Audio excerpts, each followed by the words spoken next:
Fluffy and the CEO podcast is a sister and brother from the Midwest, bringing their unique perspectives on life, family, work, and the human condition. I hope you're ready to have an adult conversation. On today's episode, we discuss life's journey through self-discovery and improvement. All right, guys, episode 2. How are you guys feeling? Feeling good. Amped. So, Fluffy, what are you wearing? I have a Shakespeare vibe today. Nice. Shakespeare with sunglasses there. Yeah. What do you think about that, CEO? I love it. But to give my sister a little love, this awesome sweatshirt that I'm rocking, she got me last week, and I'm very, very happy about it. Awesome. It says what does it say on there? Self-made, and it's got some dollar signs, things like that represent. That's what you have to do in business. If you're not making any money, you're not going to have a business. And who knit your hat? Yes, I forgot about that. My hat she knitted, and this thing is one of my, to be honest, it's probably my favorite thing that she's done. I wear it in all the videos. It's awesome. I get a lot of good feedback, so I'm very grateful. Yeah, I have to knit you a lot more. So our format for this podcast is to bring our audience along on some of the conversations we might have over the kitchen table. Things that are important in our lives and hopefully something that everyone can relate to. So with that said, are you ready for an adult conversation? I'm ready. Yep. All right, today's topic, life's journey, specifically our journey of self-discovery and improvement. I have one question for the moderator so my brain can start turning. Can you go a little deeper on, are you want us to speak on our self-reflection or kind of what life has brought to us? A little bit of both. So I've got something to kind of tee us off. All right, so think about and describe, are you religious or are you spiritual? I'm very spiritual. I love the quote that Lincoln said, if the only prayer you say is thank you, that's enough. We didn't go to church growing up. I never missed that. And when I got married, we moved around a lot. And we did go to church on different places, but it never resonated with me. So when I read my first self-help book when I was 35, it was Simple Abundance, Day Book of Comfort and Joy. That resonated with me. And that's really when I started my spiritual path. How about you, Ryan? I would say mine's spiritual mixed with a little bit of religion. I definitely do believe in Jesus. I don't back up from that. I don't think that's a word that should be timid for people to say, so I am a Christian. However, I probably have more understanding than most people, and I give a little bit more grace than a lot of individuals I've met in my life. But I would probably be like my sister. I would be more spiritually connected. So specifically what I mean about that is we have all these denominations of religion, correct? And I think that's what prevents people from connecting and helping one another because they get too rigid on what their book says. So I do like to defer to what Wendy said. Spiritual usually allows the adults to keep emotions in check, and then they can kind of have conversations of their belief system. It can be pretty divisive sometimes if Absolutely. we get us versus them. So, both of you have lived part of your life, and you probably have learned some things about yourselves. What does self-discovery mean to you? Well, for myself, self-discovery is looking in the mirror and being honest with yourself. I have no problem. As my sister said, part of this podcast is transparency. So for myself, why do I do that? Well, because I have a lot of issues. Depression I suffer from. I'm high energy. I can wear people out. I pretty much know what I want. Sometimes I don't play well with others, but I'm very driven and I know exactly what I'm trying to achieve. So when I'm looking at myself in the mirror, I'm always trying to do that as you said, that self-reflection on, okay, what do I have to continue to work on?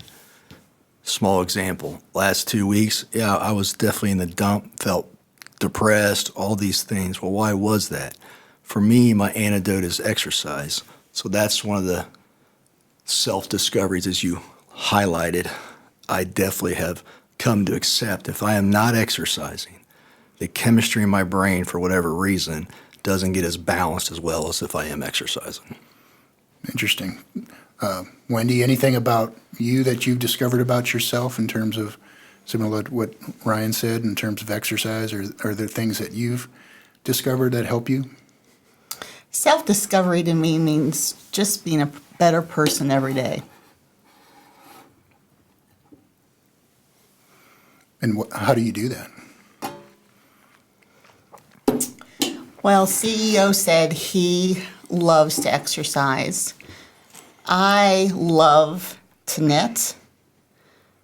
I love to be around young people. That fulfills me. And I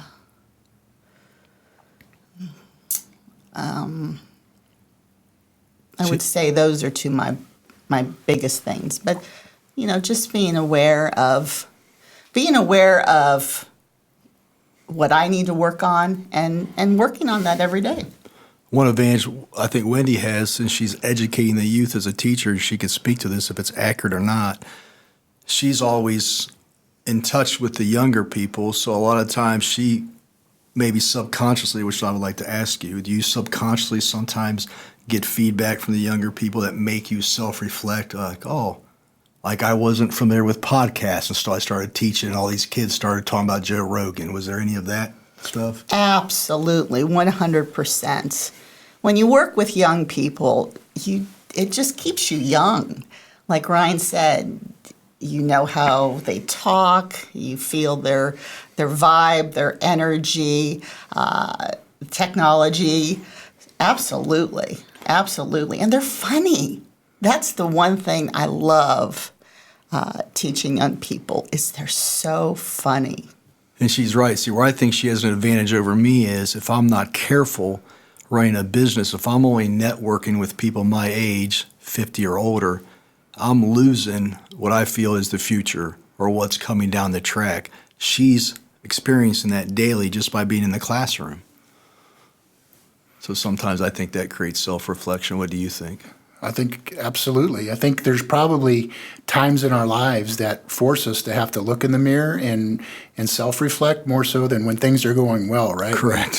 When life is good, we don't really think about it. Why Correct. did that happen? But oftentimes when things aren't going the way we want, like you suggested, in terms of, you know, recognize that your exercise is something that is vital to you. So are there any times that you can think of, like points in your life or phases in your life where maybe that became more aware in your world, as opposed to maybe when we were younger and life was good, right? Is there anything that... Oh, for me, I can pinpoint it. I was 35, a military wife, mother of a 5-year-old daughter, and I was overwhelmed. When you're a mom, your whole life revolves around your husband and your child, and I was exhausted because every day I gave so much to myself. And I remember being on Fripp Island, South Carolina. I picked it up at my Aunt Cindy brought this book because she worked in the library, called Simple Abundance, the Day Book of Comfort and Joy. And just looking at the cover, I was like, that's what I need. I need comfort and I need joy. And that still is one of my favorite books. It just gave me so much ways to find comfort and joy and permission to be myself. And it was just I still adore that book. Recommend it highly to any mom. Shout out to Aunt Cindy. Yeah. How about you, Ryan? Any For me, 100%, pretty much. I mean, like you said, further episodes down the line, people know more of my story. Some people might already know it, but obviously I made poor decisions in my youth. I can expound on that later. But to answer your question specifically, another area where it did help me was running a business, having to deal with other humans and understanding that the iron fist is not the way to create, in my humble opinion, other humans to work together and do all that stuff. So just by the business and the employees have made me continue to reflect, look at myself, where do I got to improve, what do I got to do? So that we can all agree that we self-reflect, we look inwards and things that we can improve upon, but how do you balance that with really loving yourself as you are? Is that important? That's a pretty deep question. That is. Yes, because if you do not, that's a really good question. So this is my take, and if you want to run with this, feel free, because I find this interesting. So if you love yourself, right, and you're really confident and you're really in love with yourself, then you have some people will say you're a narcissist or you're this or that. So to answer your question directly, absolutely. I am passionate about that. If you do not love yourself, if you do not rock who you are, if you are not proud to put yourself in front of the world, then the world's not going to really open too many doors for you. I completely agree with that. And just to expound on what he said, not only love yourself, but be kind and gentle to yourself. So many people beat themselves up. And we are going to make mistakes. We all have our demons, but just be kind and gentle to yourself. Now, I would like your opinion from a female side. Why, if a male is extremely confident, let's say borderline arrogant, do you think a lot of times society will label that pretty quick? Billy's a narcissist. He's a narcissist. Label the male? Yes. Oh, absolutely. Why do you think that is? A-hole is the word that comes to mind. Why do I think that is from a woman's perspective? Correct. And before you answer, I want to dovetail with one more statement. Do you think a person can be confident without loving themselves and not be viewed as a narcissist? Confident without loving themselves. Oh, no. You have to be confident to love yourself. Absolutely. And for the male, how does that come across as narcissistic? Well, males can a lot of times be impatient. And if they feel so passionate about something, that can come across as arrogance instead of confidence. Yeah, and I just wanted to add to that. The reason why that was kind of a hot button for me is, I've been labeled that. People have said you're a narcissist. And I think to myself, I don't even really know what the definition of narcissism is, but I do know this. If you're a male or a female, if you are not telling yourself daily that you're the best at what you do, then you're never going to be the best at what you do. And if other people view that as narcissism, let them view it that, because they're spending too much time watching what you're doing and frustrated by what they're not doing, which is why they put that label on you. I agree with that.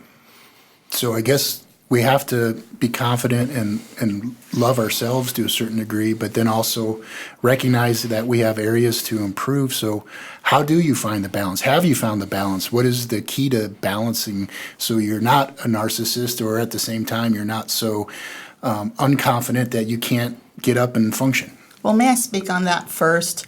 I think Ryan and I definitely believe in the law of intentionality. So let's say we do something to someone, and the other person was very upset. Well, if we look in our heart and know that we had no ill intention towards that person, then that really clears our heart of any wrongdoing. Because really, you don't know what's going on in the other person's life. And so much of misunderstandings and miscommunication we don't know what's going on in that other person's heart, mind. But if we know that there was no intentionality to cause any harm or any hurt feelings, then I think that's huge. Yeah, I would agree with that too, because with the one thing that My sister and I are living in times, and anyone that's listening, it's under 50. Technology is creating such speed that we're all on these hamster wheels. So Wendy is right. We don't really have time to process things like we did 30 years ago and give it the weight that it deserves. I'll speak for myself, sometimes feel like I'm running on quicksand. So that prevents me from being able to do what you asked me, which was a good question. How do you balance that? I haven't really learned how to yet. Well, that's something we all probably struggle with, right? There's never a perfect balance in life. Maybe for a moment when we pass from one extreme to the other. But I would like to brag on my sister in one area. She is somebody that can balance it pretty good. In her defense, and she can correct me if I'm lying, I don't think I am. Let's say if she wants to read a book, it doesn't matter what's going on. If that's what she wants to do, she's going to do it. So in my opinion, she has that ability. I, unfortunately, am too much of a people pleaser, and that's where she's stronger than me in that area. So that's where I don't really know how to assess your question, because I'm always putting myself in the other person's shoes. And sometimes I respect and admire her ability to say, this is what I'm doing, and not have the anxiety of what other people are thinking. Yeah, that confidence of knowing who you are and what you need, that's important. Because women, so many women have the disease to please. And you just have to realize in life, the best it gets, if you can make 50% of people happy, doesn't get any better than that. There's always going to be 50% that hates you, don't like you, disagree with you. So, yeah.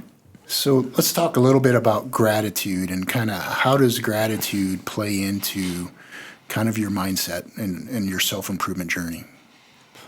Well, for me, gratitude is paramount to the journey.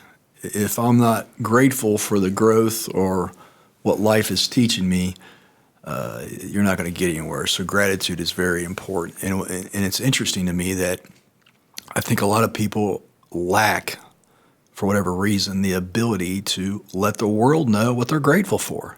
It's one thing to do it in your basement or to look upstairs. Yes, and I'm not trying to minimize that. But sometimes you need to verbalize to the people that you love or verbalize to the society what you're grateful for. I don't know what you think. But. Definitely. For me, gratitude, it's huge as I've gotten older. I mean, let's face it. None of us when we're young are deep on anything. Most of us are, selfish and don't really know ourselves when we're young. But gratitude, to me, makes what you have enough. You focus on what you have instead of what you don't. So relationships, are relationships important in this journey as well? I mean, we don't go through this alone, do we? So what are some of the relationships that have helped you grow in your lives and maybe some relationships that you've had to cut out of your life? Well, for myself, this is probably opposite of the question, because I've made a conscious decision to pretty much accept that my relationships are going to be my wife and my family, one or two friends, and that's about it, which is a direct opposite mindset that I had when I was 22. What about you? Yeah, I remember I watched a TikTok reel of Steve Harvey where an audience member asked him, and she was in her 20s, I want to have more friends. Well, how many friends do you have? Around 50. He goes, no, you don't have 50 friends, you have 50 acquaintances. He goes, at age 60, I have one person I can call, and that friend would be here in a second if I needed that person. So, and my mom and dad have always said too, if you can count on your fingers how many friends you have, if you have 5 true friends, you're very rich. So true friends are hard to find. But when you have those true friends, they're family, right? They're family. True friends are family. And I know I've had some tough times in my life where I don't think I could have gotten through it without my friends. But yeah, I have on one hand how many true friends I have. I have one. Shout out to a nut. He's been my best friend since I was 4 years old. I love him, and it's pretty much my brother. See, yeah. Yeah, that's awesome. So we've all had obstacles along the way. What have you learned about yourself in terms of how you kind of overcome those obstacles, or maybe you've had a setback and you got down on yourself, and then how do you pick yourselves up and move forward? We'll start with you, Fluffy. Well, I do love myself, and I've learned to be gentle with myself. That's good. Give yourself the simple as space. that. Give myself grace. Yeah, for me, I've now got a point to I look at a setback as you age, life is supposed to equip you with in my humble opinion, a mind that is always developing and maturing, not from so much chronological number, your age, just from your experience of being on earth. So for me, at almost age 50, yeah, I'm pretty much in Wendy's camp. Short and sweet. Yeah. So if each of you could go back and talk to the 16-year-old you, what advice would you give that person? But see, that's interesting because I think you're supposed to be messed up and unevolved and, at that age. So I think you have to go through all the downs of being young to get to this point. Youth is messy, and that's what causes you to grow when you're older. So what advice would I give my younger self? It gets a lot better. It really gets a lot better because adolescence, again, I'm with the youth, and it's such a hard time. I think Ryan will say that too. I mean, very few people have an easy time in their youth. It's a tough time. So I would say to my younger self, and I had a good childhood, but it's difficult. It gets better. It gets a lot better. Yeah, I mean, I agree with Wendy. If I had to say something specifically, I probably wouldn't have changed who I was at 16 or say anything different. The only thing I may have told myself is it's a long journey. You're going to have a lot of bends and twists on this road, but keep driving. Do either of you have like a personal mantra that you kind of tell yourselves or get up and determine like how you're going to approach the day? For myself, I don't have a mantra, but I tell myself as far as business, one of the things I do tell myself mentally is I'm not going to let another individual in our industry outwork me. I've picked that up from my father, and it's just kind of in my spirit, and that's just what we do. That's kind of our mantra. I do have a mantra. I love it. It's from Simple Abundance. Find the sacred in the ordinary. That phrase really centers me when life comes down at me and I'm going through hard times or I'm stressed out. That's good. I'll look at an egg. Is there anything more sacred than an egg? A rose, one red rose. There's nothing more perfect than a red rose. And the human body. I mean, I reflect on the perfect machine my body is every day. That I'm 55 years old, and for 55 years, my heart beats every second. What my circulatory system does, what my digestive system does. I mean, I marvel at how perfect and how amazing the human body is. So everything in the world is sacred.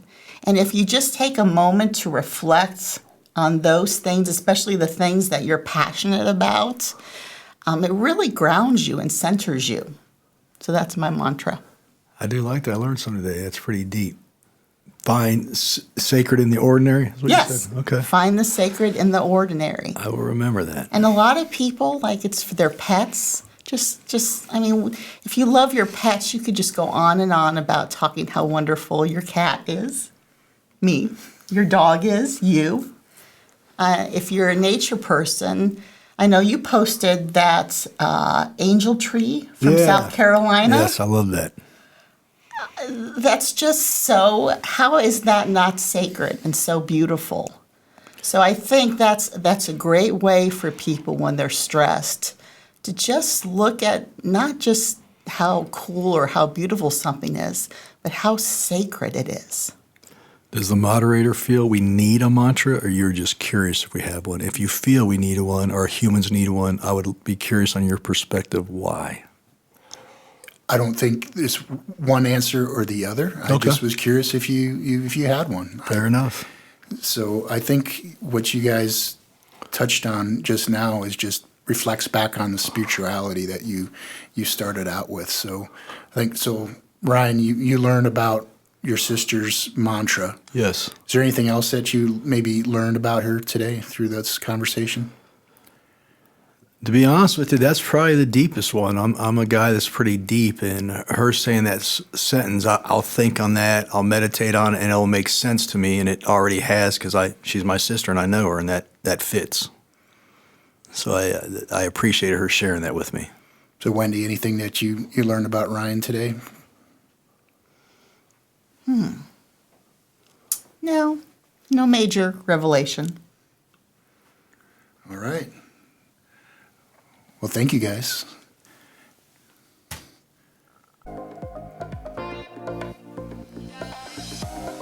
So Fluffy and the CEO, starring Wendy Christensen as Fluffy and Ryan McDaniel as the CEO, directed, produced, and moderated by Eric Christensen.